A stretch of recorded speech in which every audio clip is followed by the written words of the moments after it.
Patrice, bonjour, ravi de vous retrouver. Que représente le CETO pour vous? Le CETO, déjà, c'est une longue histoire. C'est une histoire d'amour, parce que moi, ça fait, je pense, 22-23 ans que je suis membre du CETO et que je suis au COMEX, comité exécutif du CETO. Et j'ai toujours été un membre très actif au sein du CETO. Je suis aussi, d'ailleurs, un adhérent des EDV, mais je suis plus passif aux EDV. Je suis très actif au CETO parce que c'est mon métier d'être tour opérateur et je me retrouve vraiment au sein de cette équipe et au sein de ce syndicat. De quoi êtes-vous le plus fier sur ces dernières années, les actions menées par le CETO? Celle qui m'a le plus frappé, ça a été à plusieurs, mais c'est toujours dans les cas de crise qu'on voit que des syndicats comme les nôtres ont une vraie raison d'être. Et voilà, j'ai en mémoire la problématique lors du volcan dont j'ai oublié le nom et Beaucoup je à la fin. prononcer, l'imprononçable. Et on a tous travaillé de concert au sein du CETO.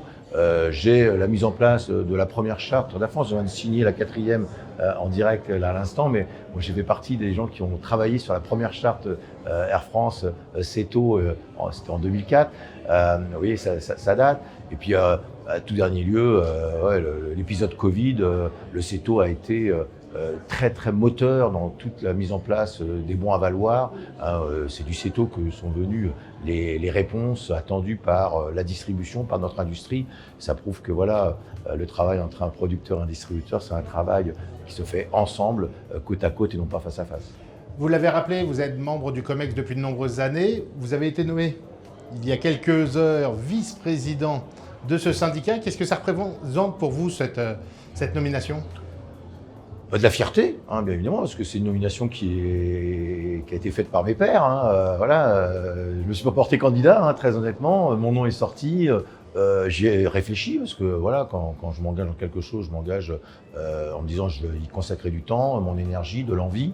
Et voilà, les trois étaient réunis. Même le temps, il va falloir que je le trouve, mais je saurai le trouver. Quand on a la passion, on trouve le temps. Et je suis ravi de prendre cette vice-présidence aux côtés d'Emmanuel Fouary, qui est non seulement un confrère, mais aussi un ami. Et René Marc, ça m'a même été mon patron à l'époque où je travaillais chez Jet Tour. Donc on a une belle complicité tous les trois. Et on saura mener, avec tous les membres du COMEX et tous les adhérents du CETO, on saura mener les défis de demain. Un dernier mot sur les actions prioritaires à mener selon vous dans les prochaines semaines? La charte qu'on vient de signer avec Air France est un premier pas vers ce qu'on doit faire avec l'ensemble des compagnies aériennes. On l'a dit tout à l'heure, le faire avec Air France, c'est bien. Le faire avec une dizaine de compagnies loisirs supplémentaires sera mieux.